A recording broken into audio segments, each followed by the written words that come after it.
talking about major back and forth here. In just a few hours, a strict immigration enforcement law down in Texas heading back to court after it was given the green light and then a last-minute hold. This is that law we've been covering extensively for you.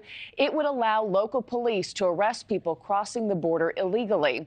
The Fifth Circuit Court of Appeals temporarily blocking it late Tuesday night when just hours before, the Supreme Court allowed the law to take effect, rejecting a Biden administration request to keep Texas's SB4 from being enforced while it's challenged in the lower courts. Jorge Ventura is in San Antonio for us this morning. Jorge, how much longer before this is decided once and for all?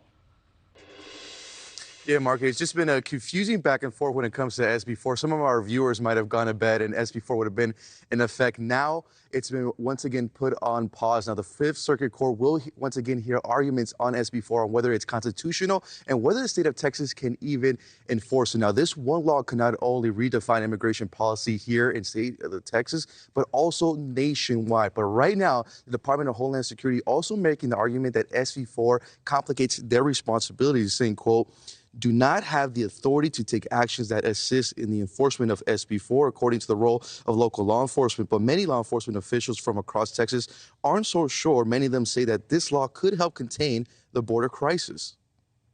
The illegals will be incarcerated, and then we'll rely on the government to use 287G, which is delegated authority to allow local law enforcement agencies to hold illegal aliens and then have ICE pick them up on detainers and then send them back to Mexico. I'm a little stuck in the middle. I agree this is, while it's a federal issue, I think even the federal government, the current administration, has admitted that they're behind the game. It is the mission of the Fort Worth Police Department to serve every member of our community. And our day-to-day commitment to that mission will not change with the passage of Senate Bill 4. The Supreme Court's initial ruling ignited concern among immigration advocates on Tuesday, who have long been worried about the law opening door for racial profiling and wrongful detentions. Continues. We're going to keep advocating for justice and equality for every single person that lives here in Texas. And we also have a separate lawsuit against SB4 with a representation of MALDEF.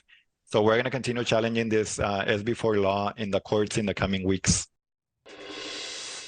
And Markie, regardless of what happens in the Fifth Circuit today, arguments will continue to be heard for the next month on whether SB4 is constitutional and the state of Texas can enforce it. So do expect this case to once again could end up in the Supreme Court again, Markie. Yeah, the legal fight far from over, and talk about a whirlwind of a 24 hours. Jorge Ventura, thanks so much.